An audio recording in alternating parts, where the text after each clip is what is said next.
गांव बिलासीपुर एक छोटा सा गांव जहां खेत और तालाब हैं और जहां रात में सिर्फ हवाओं की सरसराहट सुनाई देती है। आज की रात थी अमावस्या की रात। चांद आकाश में नहीं था और पूरा गांव अंधेरे में डूबा हुआ था।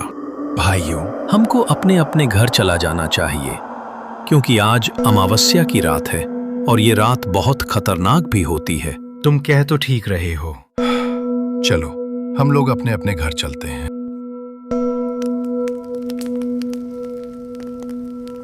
वो सब अपने अपने घर की ओर जाने लगते हैं।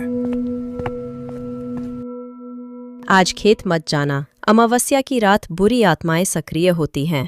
अरे भाग्यवान, फसलों की रखवाली करनी है, भूत प्रेत कुछ नहीं कर सकते। रामकिशन उसकी बीबी की एक भी बात नहीं सुनता है।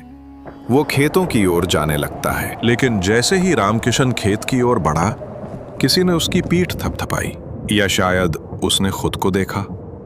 पीछे मुड़कर उसने देखा कुछ नहीं। फिर उसने आगे बढ़ने की कोशिश की और पीछे वही छन छन की आवाज। कौन है वहां? धुंध में धीरे धीरे एक साया उभरा। सफेद साड़ी में, बाल खुले, चेहरा धुंधला। रामकिशन, तुम फिर आ गए खेत पर। मैंने तो मना किया था। रामकिशन का दिल जोर से धड़कने लगा। तू गौरी? उसने हकलाते हुए कहा, लेकिन उस मुस्कान में इंसानियत नहीं थी, केवल डर। रामकिशन बहुत ज्यादा डर जाता है, दौड़ने लगता है और खेत पर पहुंच जाता है। ये क्या था? कहीं ये सपना तो नहीं था? मैं ऐसे ही डर गया। लेकिन आज ये हवा ऐसी डरावनी सी आवाज क्यों निकाल रही है? लालटेन अचानक बुझ गई। अरे, ये लालटेन कैसे बुझ गई? आज अमावस्या की रात है, लगता है बारिश आने वाली है। खेत में हर चीज अंधेरे में डूब गई और फिर पुआल का पुतला हिलने लगा, जैसे कोई अंदर बैठा हो। ये पुतले को क्या हुआ? ये ऐसे हिल क्यों रहा है? तू तो कहता था भूत नहीं होते, क्यों रामकिशन? रामकिशन ये सब देखकर वहीं बेहोश हो जाता है।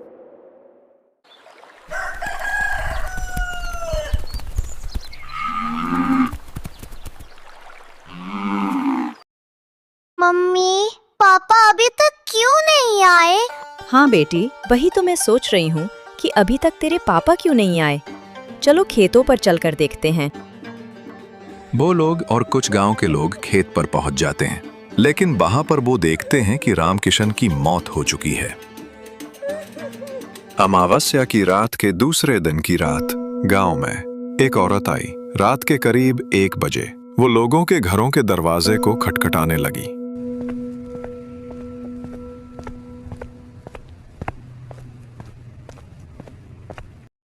भैया, भैया, कोई है? दरवाजा खोलो, मुझे मदद की जरूरत है। कौन है?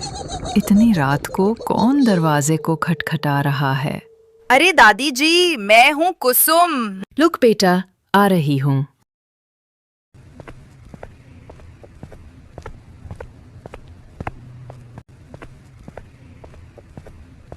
दादी जी, मेरे साथ चलो, मेरे बेटे को बुखार हो गया है। मैं उसे साइकिल से हॉस्पिटल ले जा रही थी, तभी मेरी साइकिल की चैन टूट गई। मैं अपने बेटे को एक बाबा जी के पास बैठाकर आई हूँ। कृपया मेरी मदद करो दादी जी। तुमको तो पता ही है कि मेरे पति अब इस दुनिया में नहीं हैं। हाँ बेटा, तू चिंता मत कर। चल, मैं तेरे साथ चलती हूँ। वो बूढ़ी औरत उसकी बातों पर विश्वास कर लेती है और उसके साथ जाने लगती है। बेटी, तेरे बेटे को क्या हुआ है? दादी जी, अचानक उसे बहुत तेज बुखार चढ़ गया, इसलिए मैं उसे डॉक्टर के पास ले जा रही हूँ। उन दोनों को चलते चलते बहुत समय गुजर गया था।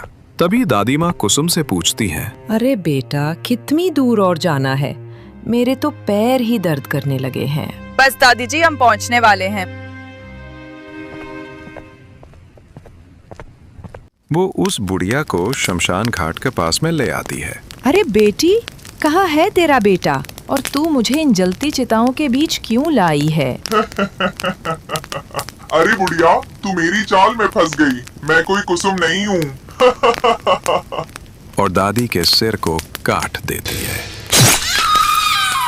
लो दोस्तों, हमारे चैनल पर अगर आप नए हो तो हमारे चैनल लास्ट टून्स को जरूर सब्सक्राइब करें